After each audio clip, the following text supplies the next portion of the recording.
Bismillahirrahmanirrahim. Assalamualaikum warahmatullahi wabarakatuh. Alhamdulillahirabbil alamin. Wa bihi nasta'inu ala umuri waddin. Wassalatu wassalamu ala Rasulillahil amin. Nabiyyina wa habibina maulana Muhammad sallallahu alaihi wasallam wa ala alihi wa sahbihi wa sallama tasliman katsiran. Amma ba'd.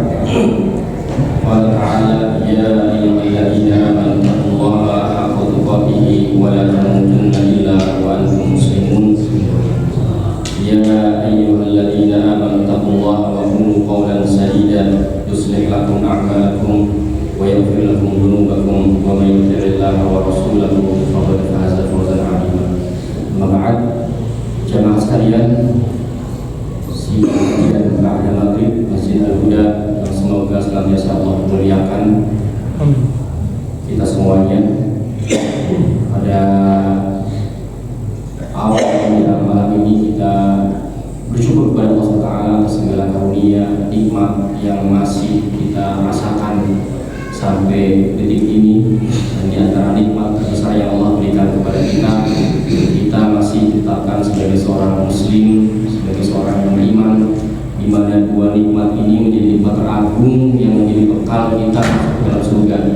Dengan syarat kita bisa menjaga nikmat iman dan Islam kita dari noda-noda syirikan, noda-noda kemaksiatan, dosa sekecil apapun, sehingga kita berjumpa dengan Allah SWT kelak dengan hati yang selamat. Illa man atallaha bi qalbin salim. Hanya orang-orang yang dengan hati selamat yang menghadap Allah Subhanahu wa taala nanti. Kemudian seperti yang ada pada tema kajian pada maghrib ini, menuntut ilmu adalah jalan mudah menuju surga. Siapa sih di antara kita yang tidak ingin masuk surga ketika wafat nantinya? Tentunya bahkan bukan hanya orang Islam aja, orang di luar Islam pun ingin hidupnya bahagia, ya, baik dunia atau di akhirat nanti. Tapi apakah ya langkah-langkah yang kita tempuh selama ini untuk menuju surga sudah tepat, ya, sudah sesuai atau tidak? Nah, yang di antara jalan menuju surga yang paling cepat, yang paling pintas, yang paling mudah adalah dengan menuntut ilmu. Pertanyaannya, kenapa menuntut ilmu merupakan jalan mudah menuju surga? Kita tahu masuk surga ada namanya pintu buat orang yang puasa, ya. Ada pintu buat orang yang suka sedekah, ada yang buat jasa Allah, ya. Ada yang buat sholat, ya, silaturahmi, kebaikan-kebaikan yang lain banyak banget bisa mengantarkan kepada surga. Tapi kenapa menuntut ilmu, ya, bisa menjadi jalan mudah atau jalan cepat menuju surga? Jawabannya, ya, karena ilmu akan membuka cakrawala kebaikan-kebaikan yang saya sebutkan tadi. Bisa jadi orang bersedekah, sedekahnya malah menjerumuskan dia ke neraka. Bisa jadi orang berpuasa, puasanya mengantarkan ke neraka. Bisa jadi orang berjihad, amalan mulia, ternyata jihadnya membawa dia ke neraka. Kok bisa? Karena tidak mengetahui ilmu. Makanya kata Umar bin Abdul Aziz, ya, menyebutkan man 'abadallaha bi ghairi ilmin kana ma yufsidu aktsar mimma yuslih. Barang siapa yang beribadah kepada Allah tanpa ilmu, maka yang dia rusak lebih banyak daripada yang dia benarkan ataupun yang benar, ya. Jadi yang rusak lebih banyak dibandingkan dengan yang benar. Maka di sini penting, ya, bagi kita untuk memahami bahwasanya jalan pintas menuju surga dengan cara ilmu, ya, wajib kita pelajari. Dan ini hadisnya diambil dari hadis Arba'in ke-36, ya, hadis Arba'in karangan Syekh Imam An-Nawawi rahimahullah taala. Dari hadis yang panjang, kemudian di antara potongan hadisnya adalah wa man salaka tariqan yaltamisu fihi ilman sahalallahu lahu bihi tariqan ilal jannah. Barang siapa yang menempuh perjalanan dalam rangka menuntut ilmu, ya, maka Allah akan mudahkan baginya jalan menuju surga. Di sini salah tariqan menempuh perjalanan, ya, Imam Ibnu Rajab menyebutkan ada dua makna. Bisa maknanya hakiki, bapak datang dari rumah ke masjid, ada yang dengan sepeda sepeda motor, ada yang dengan jalan kaki, ada yang dengan sepeda, ya itu hakiki berjalan dari rumah ke tempat ilmu. Tapi maknanya juga bisa maknawi. Ya, maknawi itu artinya apa? Segala yang menghantarkan ke ilmu tersebut. Misalnya apa? Dengan mendengarkan, dengan menyimak, dengan memahami, membaca, menulis faedah-faedah yang ada yang kemudian bisa kita amalkan nantinya. Ya, jadi bisa dengan bentuk hakikat ataupun maknawi. Kemudian sahalallahu lahu bihi thariqan ilal jannah. Allah akan mudahkan jalan baginya menuju surga. Ini pun ada beberapa makna. Ya, Allah akan mudahkan jalan baginya menuju surga. Disebutkan di sini untuk makna yang pertama dari jalan menuju surga adalah bahwasanya Allah akan mudahkan dia mendapatkan ilmu yang dengan ilmu tersebut dia bisa beribadah dengan benar. Artinya kalau dia beribadah dengan benar tentunya akan mendapatkan pahala yang akan mengantarkan dia ke dalam surga. Sehingga dimudahkan ke surga maksudnya apa? Akan dimudahkan mendapatkan ilmu. Ada beberapa orang yang waktunya sibuk dengan perkara-perkara selain ilmu. Ya, kita tahu semuanya sahabat Nabi Abu Hurairah. Ada yang tahu berapa tahun menemani Nabi dan beliau namanya dikenal ya dalam riwayat hadis an Abi Hurairah, setiap orang itu namanya radhiyallahu anhu, semoga Allah meridhoi. Berapa juta manusia mendoakan Abu Hurairah sampai detik ini. Tapi berapa lama Abu Hurairah menemani Nabi untuk menuntut ilmu kepada Nabi? Ada yang tahu nggak jemaah? Ya, ternyata nggak lama. Abu Hurairah masuk Islam tahun ke-7 Hijriah. Telah ketinggalan. Itu pun nggak langsung dari Nabi, tapi dari salah seorang yang ada di kaumnya. Jadi Nabi mengutus ya Amir Ad-Dawsi kepada kaumnya untuk berdakwah. Nah, salah satu jamaah yang tertarik memeluk agama Islam adalah Abu Hurairah, sehingga bergegas untuk mengambil sisa-sisa ya dakwah Rasulullah SAW. Karena Rasulullah wafat tahun 11 Hijriah, dari tahun ke-7 sampai tahun 11. Tapi beliau pun radhiyallahu anhu menyebutkan bahwasanya saya fokus belajar menuntut ilmu dari Nabi selama 3 tahun. Yang kalau orang-orang zaman itu mereka masih ke pasar untuk mencari rezeki, kebutuhan makan dan lain-lain, Abu Hurairah tidak lakukan. Kenapa? Karena waktunya sempit, 3 tahun 4 tahun. Akhirnya apa? Ya banyak sering keparan, beberapa kali sampai hampir jatuh pingsan. Kenapa? Karena nggak ada yang diisi perutnya. Beberapa kali Abu Hurairah ya bertanya kepada orang-orang yang lewat, adakah engkau mendengar hadis Nabi? Adakah engkau mendengar ayat Allah SWT, firman Allah? Supaya apa? Dia pengen dengar. Dan bertanya ketika waktu makan, harapannya apa? Diajak sama orang ini. Ya datang Abu Bakar nanya, wah ya Abu Bakar, apakah engkau mendengar firman Allah dari Rasulullah? Ya Abu Bakar mungkin nggak paham. Ya maksudnya pengen diajak makan. Tapi ternyata enggak. Lewat lagi, aduh. Datang Umar, hanya seperti itu juga. Ya, dan dia diajak juga begitu Rasulullah lewat, ya bertanya, Rasulullah paham. Akhirnya diajaklah ke rumahnya. Ya, sampai ke rumahnya pun ternyata nggak langsung ya dipersilakan untuk makan. Kenapa? Karena begitu datang ke rumahnya mendapati ada semangkok susu, berharap akan diberikan kepada Abu Hurairah, tapi ternyata Rasul memerintahkan Abu Hurairah supaya memanggil ahli sufa, orang-orang yang tinggal di Masjid Nabawi, dan jumlahnya nggak 1 2 banyak. Panggil semua orang, padahal adanya secangkir.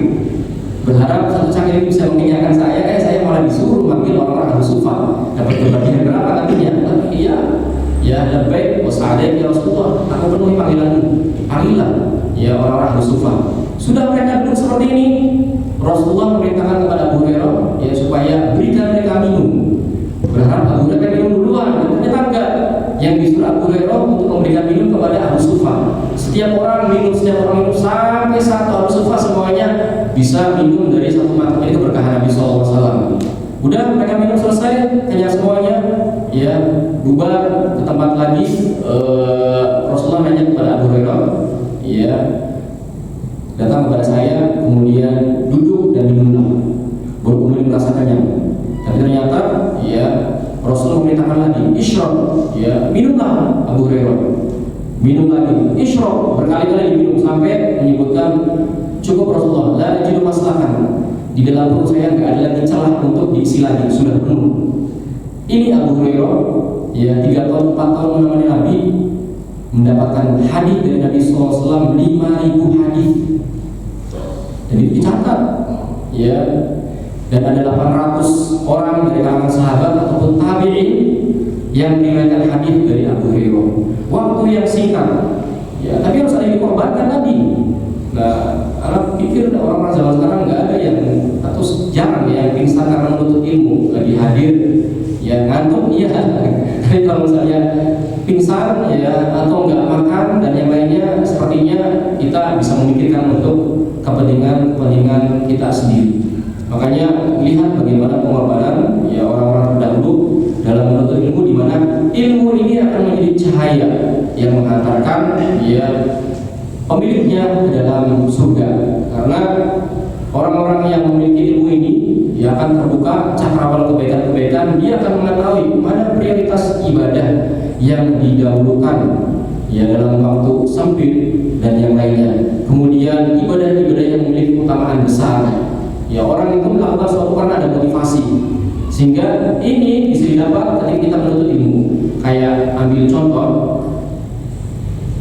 Bapak sekalian mungkin sering membaca zikir la ilaha illallah wahdahu la syarika lahul mulku wa lahul hamdu wa huwa ala kulli syai'in qadir.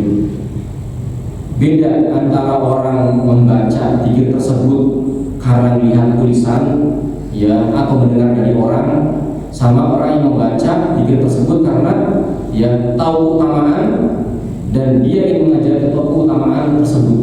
Jadi antara keutamaan yang disebutkan Rasulullah SAW terkait zikir tersebut adalah bahwasanya barang siapa yang membaca la ilaha illallah wahdahu la syarikalah lahul mulku wa lahul hamdu wa huwa ala kulli syai'in qadir, pada hari tersebut ada 3 faedah yang didapatkan.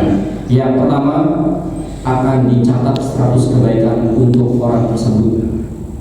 Yang kedua, akan dihapuskan 100 kesalahan, 100 dosa yang dilakukan orang tersebut. Yang ketiga, doa tersebut atau zikir tersebut akan menjadi perisai dari gangguan setan. Kita diperintahkan oleh Allah SWT untuk menjauhi langkah-langkah setan. Apa kita melakukan, ya, tindakan agar kita terjauh dari, ya, tipu daya setan, ya. Salah satunya adalah dengan hal ini. Ada satu kisah berkaitan dengan zikir ini. Syekh, dan Syekhnya masih hidup, ya, Syekh Wahid Abdul Salam Bali. Beliau seorang ulama di Mesir dan seorang dai yang banyak peran di Afrika, membangun ribuan masjid, ribuan sumur, mengislamkan ribuan orang. Dan beliau juga suka beruqyah ketika dibutuhkan. Suatu ketika beliau beruqyah seorang wanita yang sudah bersuami, yang hadir suaminya di situ juga. Saat diruqyah diminta jinnya untuk keluar. Ya, enggak, saya mau keluar. Saya akan paksa kamu keluar. Akhirnya jinnya, ya, bilang bahwasanya saya akan keluar dengan satu syarat. Sebutkan syaratnya. Jin ini kan 99,9% kedustaan. Ya, dan 0,1% ya jujur, tapi mayoritasnya adalah kebohongan. Satu syarat apa? Syaratnya, kalau saya keluar dari perempuan ini, saya akan masuk ke tubuh kamu. Kata Syekhnya, silakan. Ya, terus akhirnya begitu jinnya mau keluar, sebentar, goda lagi. Nanti kalau kamu pingsan, siapa yang punya kamu? Kalau saya masuk ke tubuh kamu, enggak, masuk aja katanya. Kalau kamu berani masuk ke tubuh saya. Apa? Begitu enggak, kemudian jinnya nangis.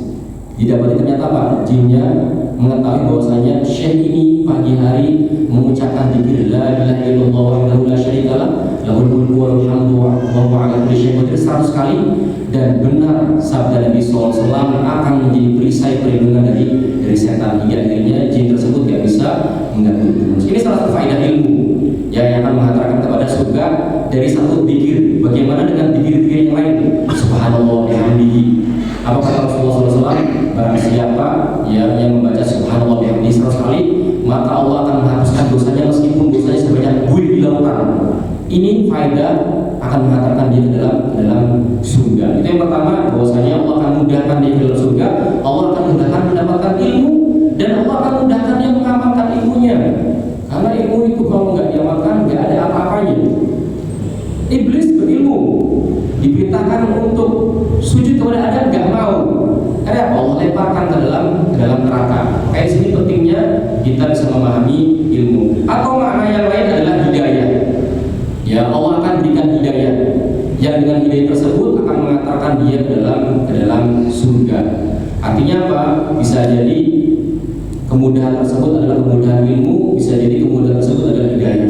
Ada sebagian orang mengatakan saya belum dapat hidayah, padahal Allah sudah memberikan hidayah. Apa? Al-Quran itu petunjuk, kita mau baca. Apalagi hidayahnya? Pendengaran, penglihatan, hati. Allah sebutkan di Al-Quran di surat An-Nahl ayat 78. Wallahu akhrajakum min butuni ummahatikum la ta'lamuna syai'an. Allah lahirkan kalian semua dari perut ibu kalian dalam keadaan enggak tahu apa-apa. Kemudian apa? Allah jadikan wa ja'ala lakumus sam'a wal absara wal afida la'allakum tashkurun. Allah jadikan pendengaran, Allah jadikan penglihatan, Allah jadikan hati supaya kalian bersyukur. Pendengaran digunakan untuk mendengarkan kalimat-kalimat Allah, jauhi hal-hal yang mendatangkan kemurkaan Allah. Penglihatan ya untuk dia membaca Al-Quran, untuk dia membaca hadis Nabi SAW. Kemudian hati untuk memahami firman Allah, hadis Nabi SAW. Agar apa? Agar kalian bersyukur. Ini bentuk hidayah Allah dengan ya adanya penglihatan, pendengaran, penglihatan, hati. Dan ternyata ada sebagian orang saya belum dapat hidayah. Yang ada dia tidak menggunakan hal tersebut dengan baik. Artinya apa? Kemudahan ya, dia masuk dalam surga, Allah berikan dia hidayah, Allah maksimalkan pendengarannya, Allah maksimalkan penglihatannya, Allah maksimalkan hatinya. Hati itu kan ibarat gelas nih, ya. Gelas itu kalau dia kotor, isinya tanah, mau diisi apapun rusak.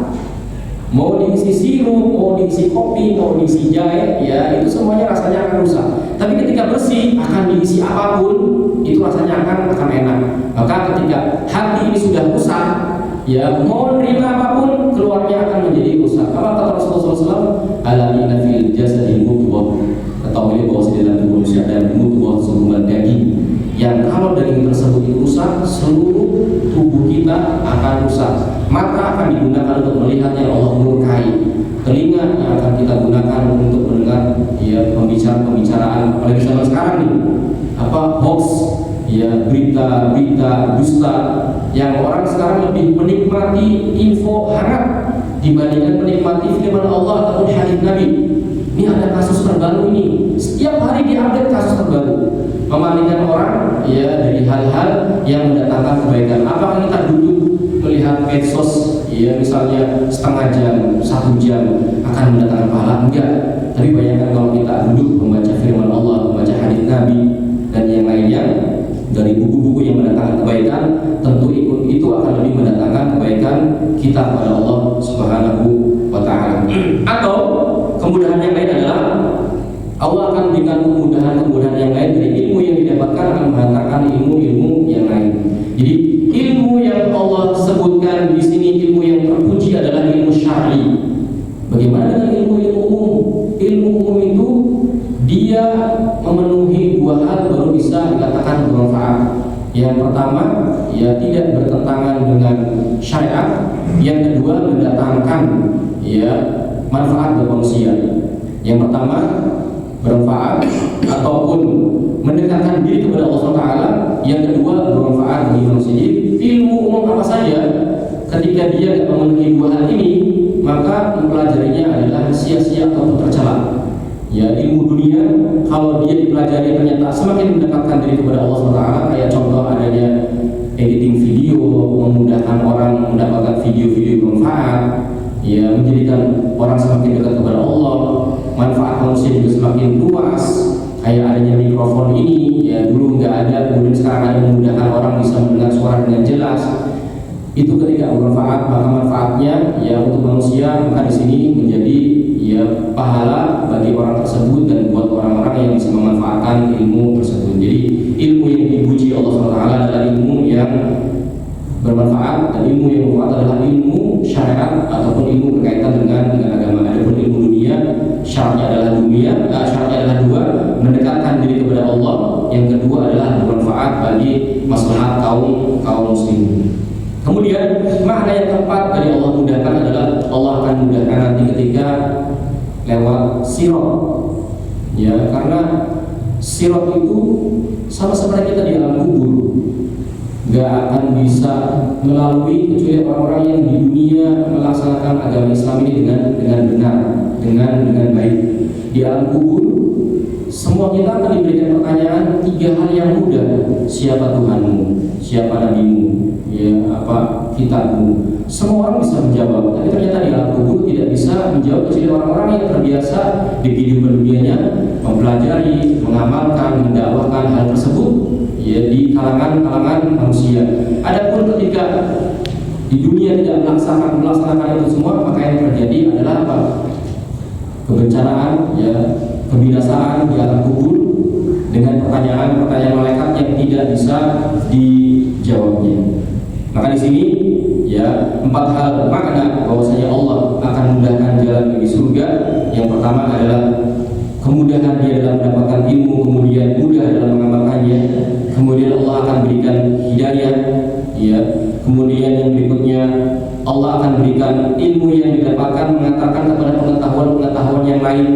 Dan yang berikutnya Allah akan mudahkan saat kita berada di sirat ataupun jembatan yang nantinya semua manusia akan melalui. Ada yang selamat, ya ada yang gugur ditarik oleh kain, ada yang bisa melewatinya secepat angin, ada yang berjalan, ada yang merangkak dan yang lainnya, tergantung dari amalan dia ketika berada di dunia.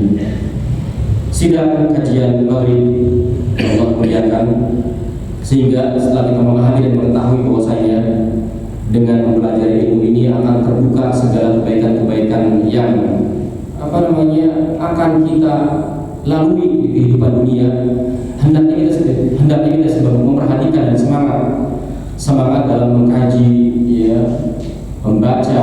Walaupun kita ada keterbatasan untuk hadir di kajian-kajian, bisa melalui MP3, bisa melalui rekaman video, bisa melalui buku-buku yang dibaca. Meskipun yang lebih baik, yang lebih utama adalah bisa langsung belajar kepada seseorang yang dianggapnya berilmu. Kenapa?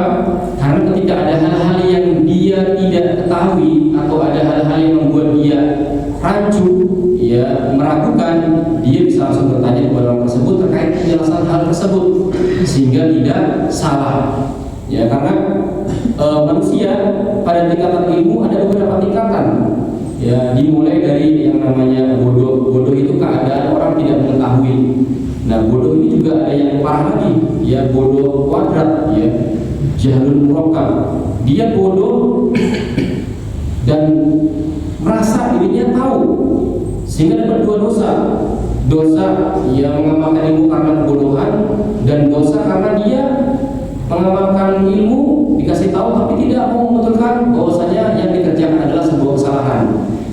Di bawahnya lagi ada namanya waham. Waham itu ragu-ragu, ya tapi kecenderungan salahnya lebih besar dibandingkan benernya. Tengah-tengahnya namanya syak. Ya, kalau dalam bahasa Arab sama, waham, syak artinya keraguan. Tapi kalau syak ini seimbang, antara benar dan salahnya seimbang. Kalau Bapak dapat informasi, ya ada teman kita kena musibah, ini yang benar yang mana nih? Ya kalau ternyata info yang salahnya lebih besar nih, itu namanya waham. Jadi kalau antara benar dan salah infonya ini masih setengah-setengah, itu namanya syak. Nah kalau dhon itu benernya lebih besar, kecenderungan benernya lebih besar. Nah yang paling atasnya lagi adalah ilmu. Ilmu adalah mengetahui sesuatu secara pasti dengan pengetahuan, ya yang benar. Artinya apa? Mendapatkan informasi, nggak ada keraguan, ya dia mengetahui informasi itu secara pasti. Terjadi kebanjiran, data akurat, informasi benar, sebagaimana hadis Nabi SAW datang kepada kita diinformasikan nggak ada keraguan. Innamal a'malu binniyat, sesungguhnya setiap amalan tergantung dengan niat. Kita nggak ragu, benar hadisnya seperti itu, benar. Nah ini yang perlu kita perhatikan dalam tingkatan-tingkatan menuntut ilmu. Kemudian kita melihat gambaran teladan orang-orang terdahulu dalam menuntut ilmu. Ada salah seorang sahabat namanya Jabir bin Abdullah, ya sahabat mulia yang beliau rela mengeluarkan biaya besar untuk bisa mendapatkan sebuah hadis. Jalan dari mana? Jalan dari Madinah sampai ke Syam. Dari Madinah sampai ke Syam butuh waktu 1 bulan perjalanan, jalan kaki ya ataupun dengan kendaraan. Sebabnya apa? Sebabnya beliau mendengar ada salah seorang ya sahabat lagi yang bernama Abdullah bin Unais. Beliau ini mendengar hadis Nabi yang Jabir bin Abdullah enggak dengar. Dapat informasi tinggal di Syam. Begitu tahu informasinya, persiapkan bekal, membeli unta, perbekalan untuk perjalanan 1 bulan. Ya, keluarkan biaya besar untuk mendapatkan 1 hadis. Sekarang bapak sekalian ya, atau dari ibu di belakang mendengarkan 1 hadis dapat langsung dari MP3, dapat langsung dari video. Dulu seorang sahabat ini untuk mencari 1 hadis ini datang ya sampai ke Syam, Madinah, Syam nggak tahu berapa kilometer tuh. Syam itu kalau sekarang terpecah menjadi 4 negara kan, ada Yordania, Lebanon, kemudian Palestina dan Syria. Dulunya menjadi 1 wilayah namanya Syam, dari Madinah ke Syam. Ya bolak-balik berarti 2 bulan melakukan perjalanan. Itu kalau kita haji ya dulu 3 bulan misalnya haji, tapi ini untuk menuntut ilmu 1 hadis. Dan yang dilakukan begitu sampai di sana ketok pintu siapa? Jabir bin Abdullah. Jabir bin Abdullah.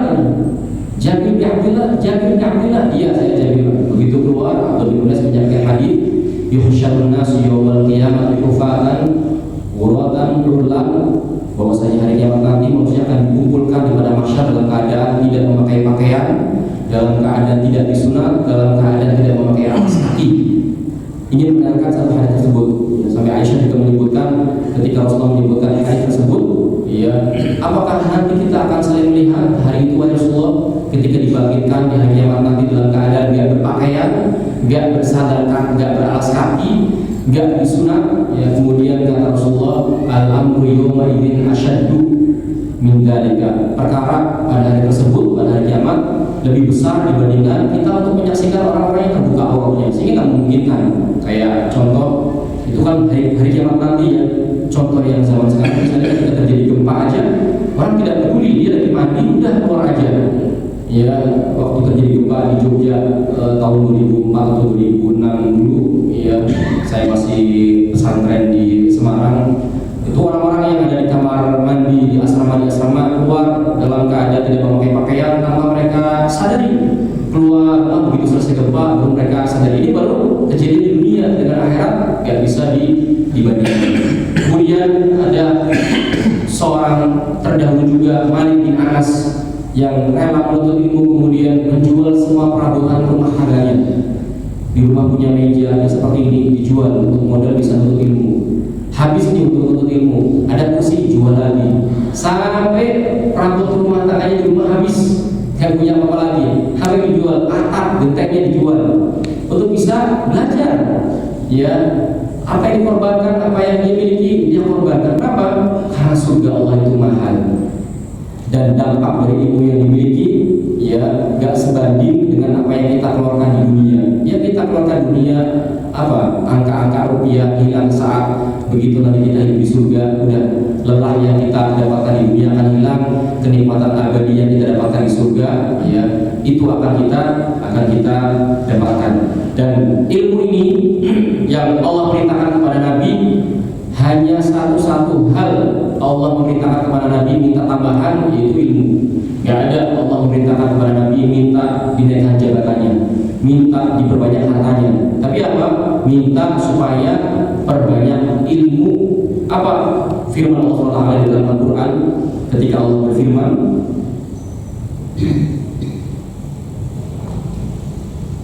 wa qur rabbi zidni ilman, katakanlah wahai Muhammad, ya Rabb tambahkanlah ilmu padaku. Fata'ala Allahul Malikul Haq wa la taj'al bil Qur'ani qabla an yuqda ilaik wa qur rabbi zidni ilman, dan tambahkanlah padaku ilmu. Dan ini menunjukkan kedudukan ilmu yang sangat besar di sisi Allah SWT.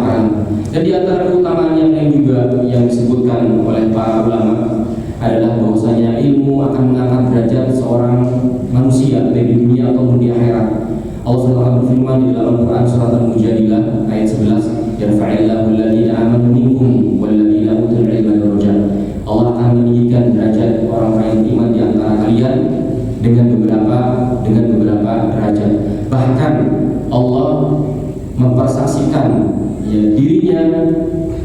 disandingkan dengan para malaikat, disandingkan dengan orang-orang yang berilmu. Allah berfirman di surat Al-Imran ayat 18, "Syahidallahu annahu la ilaha illa huwa wal malaikatu wa ulul ilmi qa'iman bil qist." Allah bersaksi bahwasanya tidak ada ilah kecuali Dia yang berhak diibadahi, begitu juga para malaikat dan juga para penuntut ilmu. Ini menunjukkan ya keagungan yang sangat besar yang tidak Allah berikan kepada yang lainnya, pedagang, pengusaha, ya. Tapi Allah berikan persandingan persaksian Allah Taala bahwasanya tidak ada ilah yang berhak diibadahi selain dengan para malaikat, ya, adalah dengan para penuntut ilmu. Tidak ada tiga hal. Yang pertama, penuntut ilmu menjadi objek atau menjadi ya subjek persaksian bersama Allah SWT. Kemudian disandingkan juga dengan malaikat-malaikat Allah SWT yang mulia. Ini menunjukkan bahwasanya ya kedudukan orang-orang yang berilmu tinggi di sisi Allah Subhanahu wa taala. Di ayat yang lain Allah juga berfirman di surat Az-Zumar ayat 9, "Qul hal yastawil ladzina ya'lamuna wal ladzina la ya'lamun?" Apakah sama orang-orang yang berilmu dan orang-orang yang tidak berilmu? Innama yatadzakkaru ulul albab. Sesungguhnya hanya orang-orang yang punya akal, yang punya pikiran, yang mengambil pelajaran dari hal tersebut. Sebelumnya ayat ini didahului dengan amman huwa qanitun ana al-laili sajidan wa qa'iman yahdharul akhirata wa yarju rahmata rabbi. Apakah sama ya orang yang beribadah di malam hari dengan dia bersujud, dengan dia berdiri, takut terhadap siksaan akhirat dan mengharapkan rahmat Allah SWT, dengan orang yang beribadah tidak melakukan ya hal-hal itu semuanya? Ada orang beribadah tapi dia menghadirkan harinya. Ada orang beribadah tapi tidak sesuai dengan apa yang diajarkan oleh Rasulullah SAW. Kayak contoh misalnya ketika seorang berwudu, ketika dia meyakini wudunya adalah perintah Allah, ya, maka dia mendapatkan pahala melaksanakan perintah Allah. Ketika dia berwudu, wudunya mengikuti apa yang diajarkan oleh Rasulullah SAW, dari mulai kita cuci tangan, mulai berkumur-kumur sampai akhir kita cuci kaki, ya, kita mengharapkan bahwasanya melakukan wudu tersebut semata-mata ikuti cara Nabi, ya, tentunya berbeda dengan orang yang berwudu karena melihat orang lain berwudu. Contoh anak kita ya berwudu, kenapa? Melihat bapaknya berwudu. Kenapa? Karena dia berwudu seperti itu. Dia anggap sebagai yang dia bapaknya biasa wudu. Oh, sebuah tradisi, itu sebuah kebiasaan bapaknya yang berwudu. Maka di sini kembali kepada ilmu, ya, niat dalam beribadah itu kembali kepada ilmu. Dan orang yang tidak berilmu tidak akan ya memilikinya. Tapi perlu diperhatikan juga ya dalam menuntut ilmu, pentingnya memperhatikan hati kita untuk tujuan apa kita berilmu. Kenapa? Karena ada beberapa hadis yang menunjukkan keutamaan orang berilmu. Ada beberapa hadis juga yang memberikan ancaman ketika orang berilmu salah dalam melangkah. Apa kata Rasulullah SAW dalam sebuah hadis yang disebutkan, "Man ta'allama al-ilma mimma yubtaghu bihi wajhullah la yata'allamuha illa yusib bihi 'aradan min ad-dunya lam yajid 'arafal jannah." Barang siapa yang menuntut ilmu yang seharusnya ilmu ini dituntut karena Allah SWT, tapi dia mencari ilmunya karena keuntungan dunia, maka dia tidak akan mencium aroma surga pada hari kiamat nanti. Mencium aromanya saja tidak mendapatkan bagaimana masuk. Dalam hadis yang lain, ada hadis yang dikenal dengan hadis korek api. 3 orang yang pertama kali diseret pada hari kiamat. Ini bukan orang yang melakukan syirikan, bukan orang yang kufur, enggak. 3-tiganya orang yang berbuat baik. Yang paling pertama adalah orang yang berilmu atau orang yang belajar Al-Quran. Ketika Allah bangkitkan, hadapkan kepada Allah, kemudian Allah tampakkan kenikmatan-kenikmatan yang pernah diberikan kepadanya, kemudian orang tersebut mengakui. Kemudian mada amil kafiya, apa yang kamu kerjakan dengan ilmu yang kamu dapatkan, dengan kenikmatan-kenikmatan yang kamu dapatkan? Kata orang tersebut, ya, aku mengamalkan ataupun aku menuntut ilmu karena Engkau wahai Allah. Aku mengajarkan manusia karena Engkau wahai Allah. Apa kata Allah? Kadang-kadang, ya, engkau dusta. Kamu menuntut ilmu supaya dikenal orang-orang sebagai orang yang alim. Kamu belajar Al-Quran supaya dikenal sebagai qari, ya, faqatila, dan kamu dapatkan di dunia pujian-pujian tersebut. Dikatakan sebagai seorang ustaz,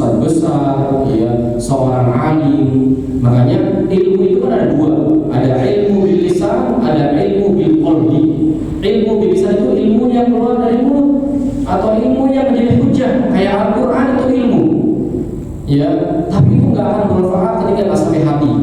Ketika sampai hati, itulah yang akan bermanfaat. Makanya pada hari kiamat, ya, ilmu akan dicabut sampai Al-Quran tinggal tersisa, dan kita nggak tahu artinya apa Al-Quran.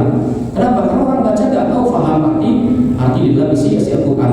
Itu namanya ilmu lisan yang hanya ada di lisan manusia. Adapun yang di hati, maka akan mendatangkan khusyuk ataupun khasyah, ketakutan dia kepada Allah Taala, yang akhirnya menjadikan dia orang-orang yang takut dan beriman, kemudian beramal soleh untuk mendapatkan pahala di sisi Allah Subhanahu wa Ta'ala.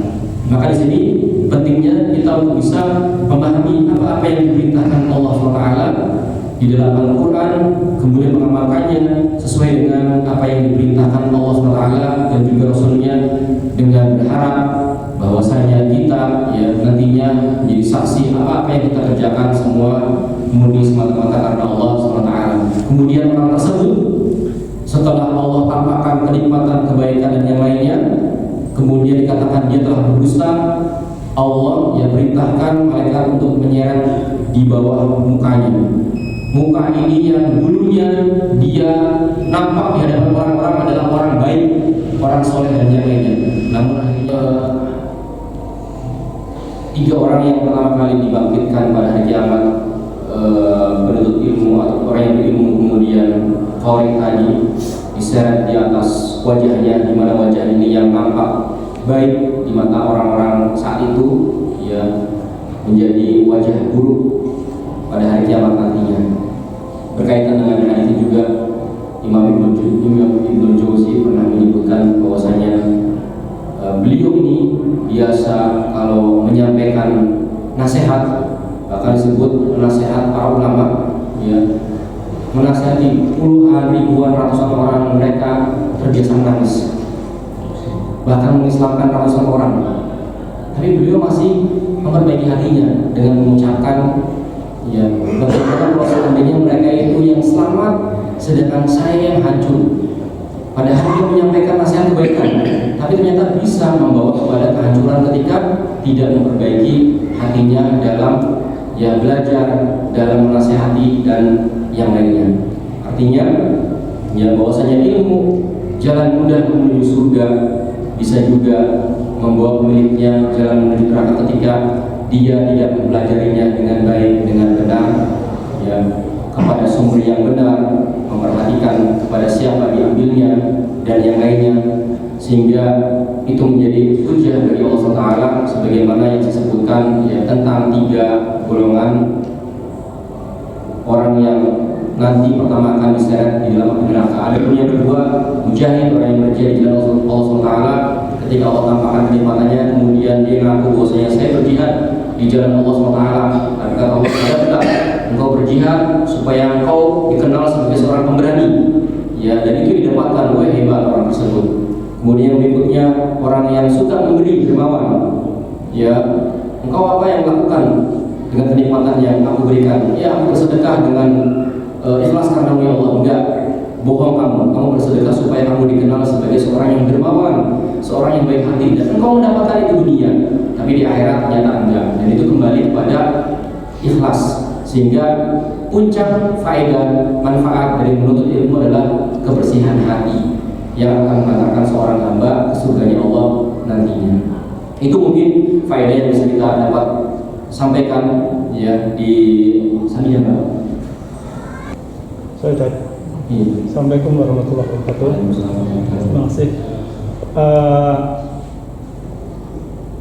Sering menuntut ilmu, tapi kadang untuk beramal itu susah, Ustaz, atau malas karena kemalasan itu. Apalagi ibadah-ibadah yang di luar ibadah wajib, misalnya ibadah yang berpahala besar, misalkan sholat tahajud atau sholat qobliyah subuh, kadang sering ketinggalan, Ustaz. Padahal kita tahu ilmunya itu, tahu pahalanya besar. Bagaimana untuk menyikapi seperti itu, Ustaz? Terima kasih. Pertanyaan yang bagus, motivasi yang baik juga. Yang pertama yang harus dilakukan oleh seorang yang melewat amalan-amalan tersebut adalah mengetahui keutamaan dari amalan tersebut sehingga bisa mendorong dia untuk bisa melaksanakan. Kalau sudah tahu keutamaan tapi tetap masih juga melakukan, ya yang kedua adalah minta pertolongan kepada Allah dengan doa. Kayak salah satu hal yang sering dilakukan oleh Rasulullah yang mengajarkan doa kepada kita adalah dibaca di sujud ataupun di akhir sebelum salam. Allahumma a'inni ala dzikrika wa syukrika wa husni ibadatika. Ini salah satu hal yang penting. Artinya apa? Kita nggak akan bisa melakukan semua kecuali dengan pertolongan Allah Taala. La haula wala quwata illa billah. Nggak ada daya dan upaya kecuali dengan pertolongan Allah Taala. Dan berazam untuk melakukan kebaikan-kebaikan tersebut. Cari faktor-faktor yang menghalangi. Biasanya kayak disebutkan ada seorang yang merasa percaya diri bahwasanya saya bermaksiat terus tidak pernah dihukum sama Allah. Ternyata apa hukumannya? Dia nggak dimudahkan melaksanakan sholat malam. Itu adalah sebuah hukuman berat bagi seorang mukmin. Kenapa? Karena peningkatan besar bagi seorang mukmin bisa bermunajat kepada Allah SWT. Bapak sekalian yang misalnya tinggal jauh dengan istri, kangen banget rindu, kerinduan ketika apa? Bisa telepon aja senang. Nah ini komunikasi dengan Allah. Allah sampaikan di sepertiga malam turun ke langit dunia. Siapa yang minta apa aja saya akan kasih. Minta pun saya kasih. Apalagi ya motivasi kita kalau kita nggak bisa. Kalau masih berat juga, mungkin pagi harinya ada hal-hal yang mendorong kita untuk nggak bisa bangun malam. Entah karena begadang dan yang lain kayak tadi sholat subuh kita tahu bahwasanya pahalanya lebih baik daripada dunia seisinya. Tapi ternyata sering terlambat. Kayak kejadian ada orang yang mendengar hadits Nabi bahwasanya barang siapa yang sholat 40 hari, ya bukan 40 waktu ya, kan ada apa namanya arba'in, sholat arba'in. Kalau Madinah itu 8 hari ya, 5 kali 8. Ini enggak, 40 hari itu sholat bersama imam takbiratul ihram yang ketinggalan, Allah akan bebaskan dia dari sifat-sifat dan akan dimasukkan ke dalam surga. Nah dia yang melazimkan 5 kali 40 hari, bukan 5 kali 8, 40 waktu sholat. Di hari terakhir bangunnya telat, gak mendapati ya masjid kecuali imam sudah takbir. Dia keliling-keliling nyari masjid yang kuatnya lama. Kedapatan begitu sampai ke tempat yang masjid tersebut, dia jatuh sujud di tempat sedang nangis-nangis. Orang yang kenapa ya Allah senang banget di hari terakhir nih subuh anda dapat di takbir ihram. Apa bantuan dari Allah Taala, minta tolong kepada Allah Taala. Dan kalau ada teman ya minta diingatkan karena belum terbiasa misalnya. Makanya pentingnya berkomunikasi dengan orang-orang lain juga untuk saling menasihati, saling mengingatkan dalam hidup. Jadi yang pertama mengenai keutamaan, ya yang kedua minta doa kepada Allah Taala untuk diberikan kebaikan. Salah satu tadi Allahumma a'inni ala dzikrika wa syukrika wa husni ibadatika. Atau doa yang lain, Allahumma ya muqallibal qulub tsabbit qalbi ala dinik wa ya musarrifal qulub sharrif qalbi ala ta'atik. Ini kan hati kita mudah berubah-ubah, ya minta doa kepada Allah Subhanahu wa taala. Dan butuh proses, jangan misalnya baru pertama kali sholat malam 11 rakaat kecapean besoknya berhenti. Sudah bangun 2 rakaat sholat, 1 witir atau 3 rakaat, ya 5 rakaat semampunya. Yang penting bisa merasakan bangun malam bertahap. Makanya Rasulullah khairul a'mali adwamuha wa in qalla. Sebaik-baik amalan yang kontinu meskipun dia sedikit, sedekah 1000 setiap hari atau 2000 atau 1 juta 1 kali sebulan udah selesai. Nah, ini butuh kontinu. Kadang-kadang kita enggak rutin karena merasa berat, ya maka butuh tadi sedikit demi sedikit. Allah alam bisawab. Ya.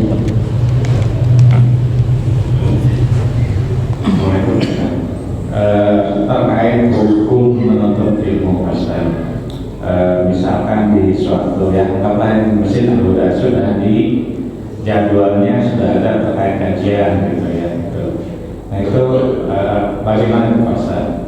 Terkait misalnya kalau sholat jamaah kan terdengar adzan, kemudian yang ikhwan bagi masjid untuk melaksanakan sholat merupakan kewajiban. Bagaimana dengan menuntut ilmu yang sudah diumumkan, sudah terjadwal dan kebetulan memang ada di rumah gitu seperti itu? Ya mau berjalan.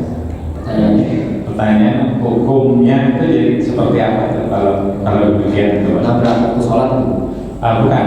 Jadi terkait kita sudah diadakan talabul ilmi, kajian-kajian, dan sudah diumumkan. Menghadapi ya kurban harus tahu ilmunya, puasa yang setiap tahun kita lalui. Ya, kita pelajari apakah puasa kita sudah sesuai atau tidak. Ya, kemudian sholat yang kita lakukan. Ada sebagian orang sholatnya nggak berdampak kepada diri sendiri. Oh, saya sholat tapi tetap malas, tapi tetap berbuat dosa dan yang lainnya. Dan di sini ya penting untuk menggapai kekhusyuan dalam sholat seperti apa. Kadang-kadang kita sholat masih kepikiran pekerjaan, kita sholat masih nggak fokus ke sholatnya. Nah, itu kan wajib berarti untuk ya dia pelajari, dan wajib itu maksudnya bagi dia di mana saja tempatnya. Kalaupun di sini ada tempat kajian, di tempat lain ada kajian juga, dia bisa menuntut ilmu tempat lain, nggak masalah. Kalaupun di sini juga nggak masalah. Artinya kewajiban menuntut ilmu nggak terikat dengan waktu ataupun tempat, harus satu tempat, harus satu waktu, enggak juga. Maksudnya tadi ya hal-hal yang menjadikan dia ibadahnya menjadi benar itu wajib. Ya. Kalaupun nggak ikut, kemudian dia bisa mendengarkan lewat video ataupun MP3, ya itu juga termasuk hal yang bisa didapatkan oleh orang-orang tersebut. Wallahu ta'ala.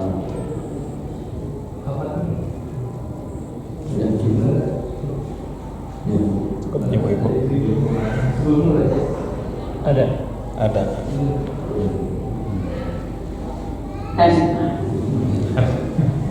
Assalamualaikum warahmatullahi wabarakatuh. Ustaz. Waalaikumsalam. Ini Ustaz berkaitan dengan sholat malam yang mau minta nasihatnya.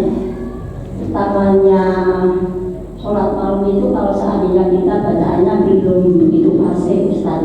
Kalau hafalan, apa diperbolehkan kita sambil membaca tapi tidak menggerakkan banyak. Kita baca maksudnya tidak banyak gerak gitu Ustaz. Apa itu diutamakan, apa cukup baca yang pendek tapi apa? Iya.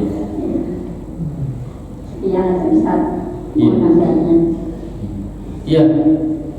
Untuk membaca Al-Quran di waktu sholat malam seperti yang disampaikan Ibu, kalaupun Ibu sudah punya hafalan tapi pendek, lebih ahsan. Kenapa? Karena lebih mendatangkan kekhusyuan dibandingkan ketika dia membaca ada aktivitas bolak-balik, apalagi dengan menggunakan handphone. Yang handphone itu fungsinya nggak cuma untuk membaca Al-Quran. Kalau tiba-tiba alarm berdering atau tiba-tiba malam ada SMS masuk dan yang lainnya, ya akan mengganggu aktivitas yang besar dari mereka, enggak dari anak-anak, dari usia-usia sepuh juga ada. Tapi Allah berikan taufik ya bisa menghafal Al-Quran, bisa membaca Al-Quran ya dengan niat tulus ikhlas dia, ya Allah ya aku ingin bisa menikmati sholat malam dengan panjang ya, kemudian Allah mudahkan dia berikan taufik, karena kan Al-Quran Allah yang menurunkan, Allah juga yang memudahkan bagi mereka-mereka yang menghafalkan Al-Quran. Kalaupun ya bisa fokus ataupun khusyuk ketika sholat malam dengan menggunakan mushaf yang dipegang, ya itu pun diperbolehkan. Tapi tadi tetap berusaha ya dengan waktu yang ada untuk bisa menghafalkan ayat-ayat Allah SWT. Gak banyak pun, saya di sekolah saya ada program hafalan Al-Quran. Anak-anak setiap setoran itu setengah halaman. Ya kita targetkan satu semester itu setengah juz 5 lembar untuk 6 bulan, mereka 2 bulan selesai, 2 bulan 3 bulan rata-rata sudah selesai. Ya dari mereka ada yang bilang Ustaz saya hafalannya lemah, enggak, antum bisa. Bahkan dulu ada anak yang kalau kita ajak bicara nih nggak nyambung. Jadi kalau tanya berapa umur kamu, siapa nama dia cengesan, ketawa kesini, ketawa kesana gitu. Tapi dia hafal Al-Quran sampai nomor-nomornya, ditargetkan sama gurunya. Artinya apa? Ya walaqad yassarnal Qur'an lidzikri fahal mudzakir. Allah mudahkan Al-Quran bagi orang-orang yang tulus ikhlas ya ingin menjadi ahli Allah SWT melalui Al-Quran ini. Jadi seperti itu Ibu, kalau mau lebih khusyuk ya dengan yang pendek juga nggak masalah, meskipun ada keutamaan yang panjang, tapi kalau yang panjang nanti nggak khusyuk dengan bolak-balik mushaf dengan yang banyak gak masalah. Walaupun hafal cuma Al-Ikhlas, Al-Falaq sudah satu rakaat Al-Ikhlas, Al-Falaq, tambah lagi witir misalnya Anas, udah setelah itu tidur. Besok sama seperti yang ini kan rutin, kan saya bilang tadi khairul a'mal